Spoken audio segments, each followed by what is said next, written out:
This guy was never supposed to be in the NBA. Spencer and Şengün. Look at him. He's waving at the Cleveland Cavaliers fans. Spencer three. Good! Pat Spencer again! I think the other thing is that his coach realized that Pat is that motherfucker. Because before basketball, Pat Spencer was already that guy, just in a different sport. Spencer! Really a generational talent. With the first pick, the Archers Lacrosse Club take Pat Spencer from Loyola. So why would the #1 pick in lacrosse walk away to play basketball? To answer that question, we got to go back to Davidsonville, Maryland. I was 5'4", 120 pounds as like a freshman in high school. Yeah, I've been cut from just about every team, cut from all the club teams that I tried out for. It's been quite a journey. So when it came to basketball, he had 0 offers. But when it came to lacrosse, it was slightly better because he had 2.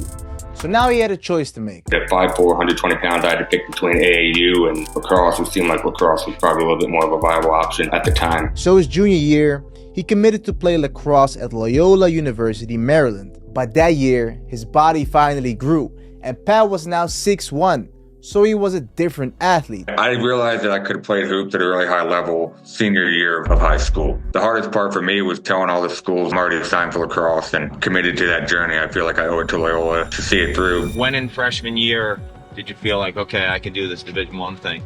Right away. Pat Spencer has been a force for the Greyhounds offense as the Maryland native became the first men's lacrosse player in Patriot League history to earn the conference's Offensive Player and Rookie of the Year awards outright in the same season. Is basketball in your brain at all when you're doing this? Yeah, dude. I had the itch right away. Get to college, freshman year, have a really good year, and make the Final Four. And during that whole time, I'm still calling my high school coach saying, hey, dude, I might pull the trigger after this year. I just miss it too much. I want to take a run at it and get to the NBA. Decided that after, a Final Four run and a good year with the team and a lot of good buddies, I felt like it would be too weird to leave. Believe me, I didn't touch a lacrosse stick in the offseason. The whole year, all I did was play basketball. He stayed loyal to his lacrosse team, but he did some research, and he wouldn't be the first player to switch sports in college. Greg Paulus had played 4 years of hoops and then went on to play 5th year football at Syracuse. So knew the option was there to do the 5th year and decided I was just going to see lacrosse all the way through and then chase that dream after I got done. But that decision was easier said than done, because after 4 years of playing lacrosse, he wasn't just one of the best college players in the country, he was the best we'd ever seen. Left out. Hit him up if he team locking. Let's go! Hands off the way when I'm walking.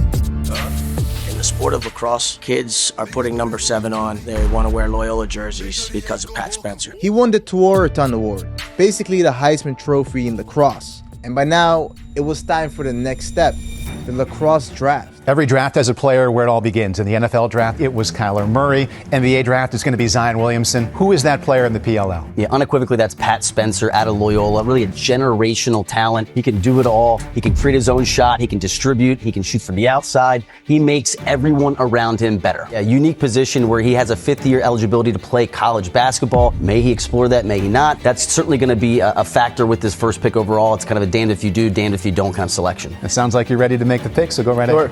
With the first pick, the Archers Lacrosse Club take Pat Spencer from Loyola. To the outside world, he made it. But to Pat, that wasn't his dream. So he made his decision public. He was going to pursue his real dream, the NBA. Yeah, I think outside of my family, people probably thought I was a little bit crazy. Even internally within the family, I think they, not questioned, but, my lacrosse path was pretty clear. Could have gone, marketed myself, done some club teams, and had a good career that way. And I had buddies who were going to Wall Street and doing their thing in lacrosse, and they used to bust my balls a little bit about, what are you going to do after college? And I said, well, I plan on going to the NBA. And they're like, yeah, okay. But time was ticking. He only had 1 year of eligibility left, so he started making calls and got connected to Northwestern University. His swagger and confidence over the phone was something that really struck me. He very much believed in what he could do on the basketball court.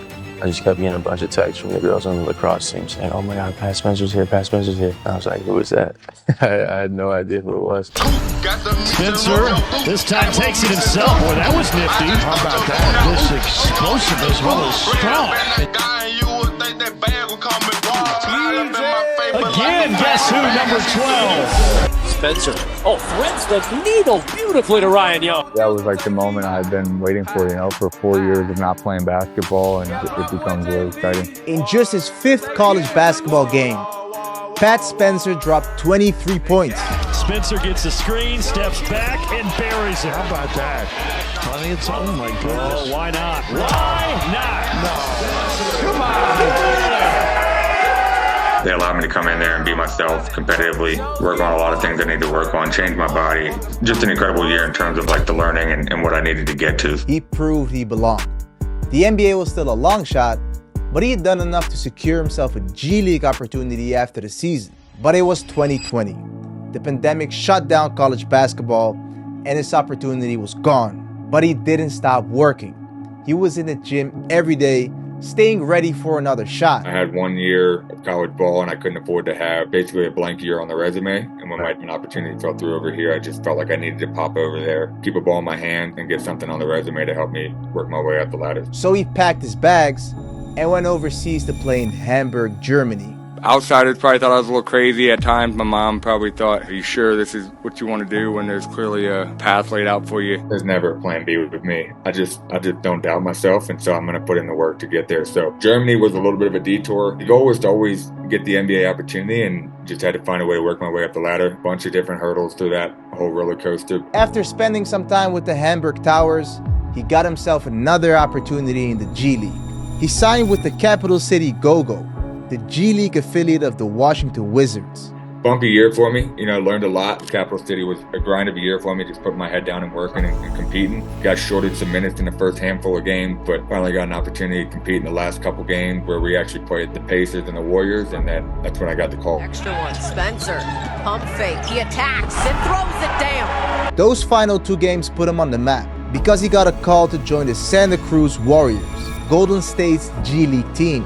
But just as everything was finally coming together, Pat broke his wrist, so he had to get surgery, and he was out for the majority of the season. Despite that, the Warriors had his back. I had hip surgery my first year here too. I banged up, broke my wrist, just couldn't play through it. And fortunately, just found an organization that values what I do and bring to the table, and it's been a great partnership for me. They stuck with me through the injuries and have allowed me to work my way up. Now finally healthy, and a couple years of experience under his belt, it was time to show the G League he's the real deal. Behind the back. Wow. Pat Spencer. 30 for Spencer. Spencer to beat the buzzer. He got it. He averaged 14 points, 4 assists, and 5.5 rebounds. And he caught the attention of the Warriors head coach, Steve Kerr, who loved this energy. He was offered a 2-way contract, allowing Pat to move between the G League and the NBA. My contract converted means the world to me. I've put in a lot of hard work over the last handful of years, and to have this organization stick behind me through development, through the whole thing, it means a lot to me. From turning down the #1 pick in lacrosse to sharing the floor with Steph Curry in the NBA, and he reflects his journey with his number, 61. 6-1 is 7. I wore 7 during my lacrosse run. And then 60 spots in the NBA draft, 61 signifies me making my own journey. But getting a contract doesn't mean he's a star. Pat Spencer averaged just 6 minutes a game. But still, he was doing his thing, he had a role, and he didn't back down from anyone. He had 1 2 games ago, and he got this one. Here, he pushes. Spencer with that hook shot. That's a shot, coach. It's a running hook shot. Ethan, Spencer and Şengün. Right here, keep your eye on Spencer. The headbutt right there. I feel like I'm just scratching the surface. Just a great teammate, great worker, fearless, and every time I throw him in the game, I feel good about it. He kept improving, and early in the season, the Dubs desperately needed someone to step up. The Warriors were missing Steph Curry, Draymond Green, and Jimmy Butler. So Spencer tapped back into his lacrosse days and gave the Warriors more than they ever expected. I mean, how can you not love this guy? He was looking like prime Magic Johnson out there. Pat Spencer, 13 assists in the game. He's been wonderful. Against the dominant OKC, Pat dropped 17 points and 6 assists. Much more confident. Fade away along the baseline for Spencer. Little bit of everything from this man tonight. 17 points on 8 of 11. The very next game, Spencer dominated the fourth quarter, scoring 12 of his 16 points, and he saved his best shot for last. Spencer 3. Good! Pat Spencer again! I think the other thing is that his coach realized that Pat is that motherfucker.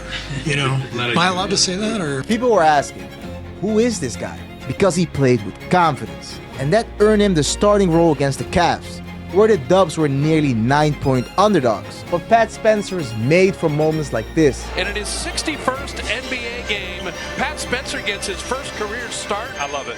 Pat Spencer cutting again, setting up Buddy Hield. If Pat Spencer's involved in something, it ends up being good. Hunter back out to Spencer. Dropped in the three. That's big time. Did he give him the money sign? I love Pat Spencer. First name Pat, last name Spencer. One free throw, and the Warriors will have the most improbable win of the year. 17 against OKC. He's 16 against Philly. And a new career high in his first NBA start and a Warrior win. Look at him waving. He's waving at the Cleveland Cavaliers fans. Go home. Get an early start. This wasn't just the breakout game. All the hard work he put in behind closed doors was finally showing itself to the world in one of the craziest journeys we've seen in modern sports. Pat Spencer was an all-time great in lacrosse. The path was already laid out for him. But at 23 years old, he decided to chase his NBA dream. A dream many kids have, but don't dare to chase it. He did it. He went against the odds, the crowds, had plenty of setbacks, plenty of reasons to choose a stable career, but he never quit. The hard work doesn't stop. Obviously, there's going to be hurdles along the way. Point the finger at yourself first before you start blaming others. You know, I feel like I've been cut so many times and it's a roller coaster of a journey, but ultimately, I think that's what makes it fun too, right? It's being able to better yourself and compete day in and day out and just become the best version of yourself, whatever that is. Hit that subscribe button. See you at the next one. Have a blessed day.